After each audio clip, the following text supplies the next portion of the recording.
وزیر اعلیٰ پنجاب چودھری پرویز الہی نے واضح طور پر کہا ہے کہ جنرل ریٹائرڈ باجوہ کے کہنے پر پاکستان تحریک انصاف کا ساتھ نہیں دیا۔ نجی ٹی وی کے پروگرام میں انٹرویو دیتے ہوئے کاف لیگ کے مرکزی رہنما چودھری پرویز الہی نے کہا کہ نہ جنرل باجوہ نے ڈبل گیم کی اور نہ ہی عمران خان نے کی۔ ایک سوال کے جواب میں وزیر اعلیٰ پنجاب نے کہا کہ chairman P T I Imran Khan کے کہنے پر پنجاب اسمبلی توڑنے کو تیار ہوں، لیکن مارچ تک انتظار کرنے کا مشورہ دیا ہے۔ واضح رہے کہ چودھری پرویز الہی کے صاحبزادے اور سابق وفاقی وزیر مونس الہی نے چند روز قبل ہی نجی ٹی وی پروگرام میں گفتگو کرتے ہوئے دعویٰ کیا تھا کہ جنرل باجوہ کے کہنے پر عمران خان کا ساتھ دیا تھا۔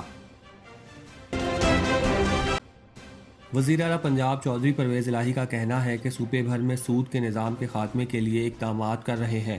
نجی سطح پر سود لینے پر 10 سال کی سزا مقرر کی گئی ہے۔ وزیر اعلیٰ پنجاب سے صدر وفاق المدارس العربیہ کی قیادت میں علماء کرام کے وفد نے لاہور میں ملاقات کی۔ ملاقات میں اسلام کے بنیادی اصولوں کی ترویج اور شرعی قوانین کے نفاذ سے متعلق گفتگو کی گئی۔ ملاقات میں علماء کرام نے دین کی خدمت کے لیے کیے گئے اقدامات پر پرویز الہی کو خراج تحسین پیش کیا۔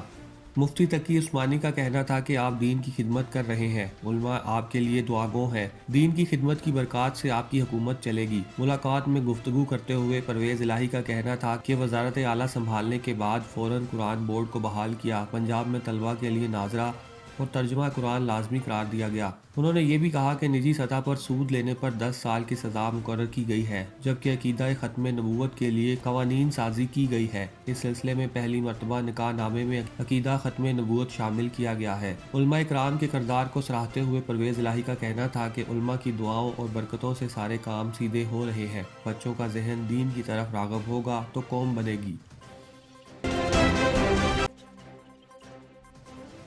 پاکستان کی سپریم کورٹ نے تحریک انصاف کے سابق رہنما فیصل وارڈا کی نااہلی سے متعلق کیس میں قرار دیا ہے کہ الیکشن کمیشن کے پاس امیدوار کو الیکشن سے قبل نااہل کرنے کا اختیار نہیں، اس لیے فیصل وارڈا کو غلط بیانی پر تاحیات نااہل قرار نہیں دیا جا سکتا۔ سپریم کورٹ نے فیصل وارڈا نااہلی کیس کا مختصر تحریری فیصلہ جاری کیا جو 4 صفحات پر مشتمل ہے۔ فیصلہ chief justice of Pakistan Umar Ata Bandial نے تحریر کیا ہے۔ چیف جسٹس نے اپنے تحریری فیصلے میں کہا کہ فیصل وارڈا نے تسلیم کیا کہ ان سے غلط بیانی ہوئی، اس سے ثابت ہوتا ہے کہ وہ 2018 میں رکن اسمبلی بننے کے اہل نہیں تھے۔ سپریم کورٹ نے فیصلے میں کہا کہ فیصل وارڈا نے عدالت کو بتایا کہ 25 جون 2018 کو شہریت ترک کرنے کا سرٹیفکیٹ ملا۔ انہوں نے تسلیم کیا کہ ان سے غلط بیانی ہوئی۔ فیصل وارڈا کی جانب سے غلطی تسلیم کرنے پر آرٹیکل 63(1)(c) کا اطلاق ہوتا ہے۔ فیصل وارڈا اب موجودہ اسمبلی کی مدت تک نااہل تصور ہوں گے۔ عدالت عظمیٰ نے کہا کہ فیصل وارڈا آئندہ انتخابات لڑنے کے لیے اہل ہوں گے۔ عدالت نے فیصل وارڈا کو حکم دیا کہ وہ سینٹ کی نشست سے اپنا استعفیٰ فوری چیئرمین سینٹ کو ارسال کر دیں۔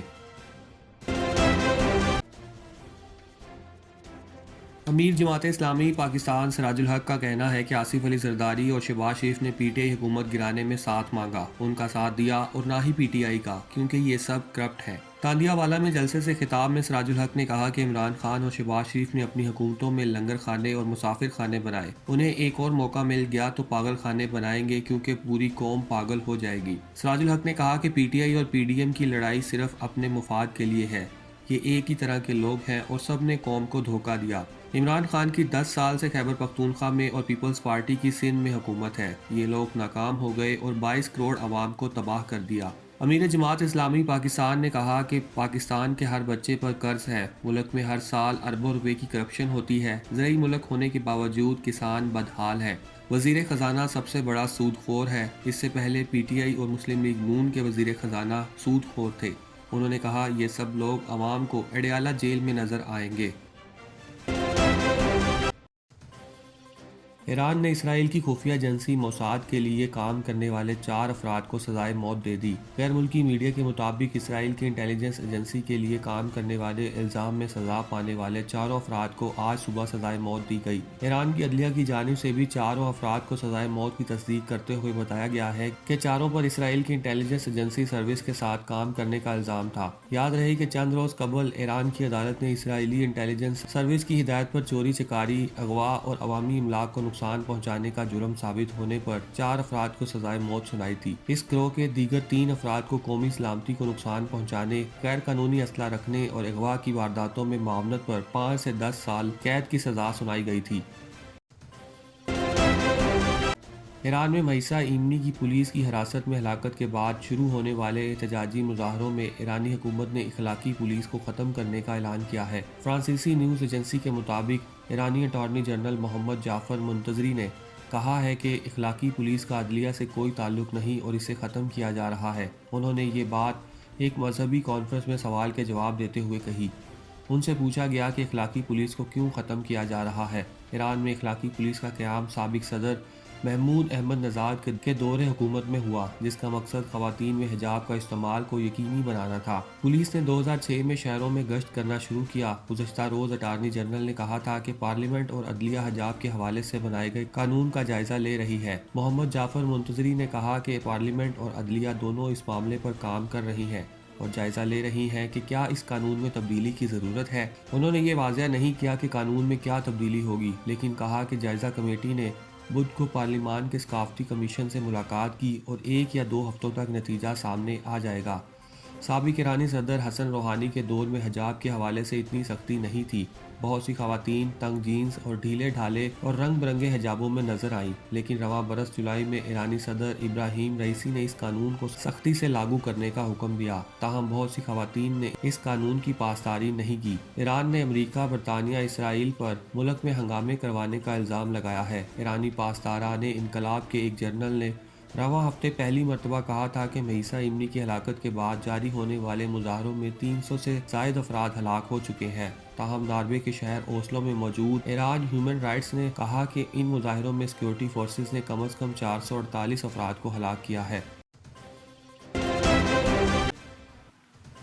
جنوبی ارجنٹائن کے قریب انٹارکٹک کروز واپس آنے والے لگژری کروز جہاز سے دیوہیکل موج کے ٹکرانے سے ایک سیاح ہلاک ہو گیا۔ ارجنٹائن کی پریس خبروں کے مطابق ایک بڑی لہر ناروے کے پرچم بردار 202 میٹر طویل وائکنگ پولارس کروز جہاز سے ٹکرا گئی، جس میں 378 مسافر اور 256 عملے کے افراد سوار تھے اور یہ انٹارکٹک کے سفر سے واپس لوٹ رہے تھے۔ موج کے ٹکرانے سے ایک 62 سالہ امریکی سیاح خاتون ہلاک جبکہ 4 افراد کو معمولی چوٹیں آئیں اور بحری جہاز کو نقصان پہنچا۔ وائکنگ کمپنی کی جانب سے دیے گئے بیان میں کہا گیا ہے کہ حادثے کی وجوہات کی چھان بین کی جا رہی ہے اور 5 تا 17 دسمبر کے لیے طے شدہ آئندہ کا انٹارکٹک مہم سفر منسوخ کر دیا گیا ہے۔ فیفا ورلڈ کپ 2022 کے پری کوارٹر فائنل راؤنڈ میں دفاعی چیمپئن فرانس نے پولینڈ کو شکست دے کر ایونٹ سے باہر کر دیا۔ قطری دارالحکومت دوحہ میں کھیلے گئے فیفا ورلڈ کپ 2022 کے پری کوارٹر فائنل راؤنڈ میں دفاع چیمپئن فرانس نے زبردست مقابلے کے بعد پولینڈ کو 3-1 گول سے شکست دے دی۔ میچ کے آغاز سے ہی فرانس نے حریف پر نفسیاتی دباؤ رکھا اور مخالف ٹیم کے گول پوسٹ پر تابڑ توڑ حملے کیے۔ میچ کے 44ویں منٹ میں فرانس کے اولیو جیریڈو نے بال کو جال میں پھینک کر پہلا گول کیا اور اپنی ٹیم کو برتری دلوائی۔ میچ کے 74ویں منٹ میں کیلین امباپے نے شاندار گول سکور کرتے ہوئے اپنی ٹیم کی برتری کو مضبوط کیا۔ انجری ٹائم میں ایک بار پھر امباپے نے ایک اور گول کرتے ہوئے ٹیم کی فتح یقینی بنائی۔ میچ کے آخری لمحات میں پولینڈ کو پینلٹی کارنر ملا، تاہم فرانسیسی گول کیپر کی کامیاب حکمت عملی نے اسے ناکام بنا دیا۔ بعد ازاں ایک اور موقع ملنے پر پولینڈ نے گول سکور کیا۔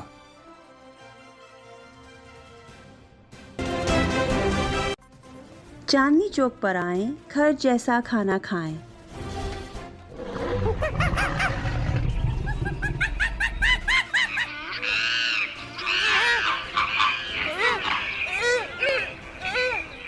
برانکس زو کی سیر کو آنے والے ہمارے کرم فرما چاندنی چوک کے ذائقے اور لذت سے خوب آشنا ہیں۔ چاندنی چوک برانکس ساڈا ریسٹورینٹ ہے، حلال چاندنی چوک، پلیز آؤ اتنے دا فوڈ ٹیسٹ کرو۔ عرصہ دراز سے کاؤنٹی میں رہنے والے حلال دیسی کھانوں کے شوقین بھی صرف چاندنی چوک ریسٹورنٹ کو ہی ترجیح دیتے ہیں، اس لیے کہ ہمارے کھانے بالکل گھر جیسے ہوتے ہیں۔ 2570 Bronxwood avenue, Bronx, New York 10469۔ Order کے لیے مظفر بھائی سے رابطہ کیجیے 718-325-5859۔ چاندنی چوک پر آئیں، گھر جیسا کھانا کھائیں۔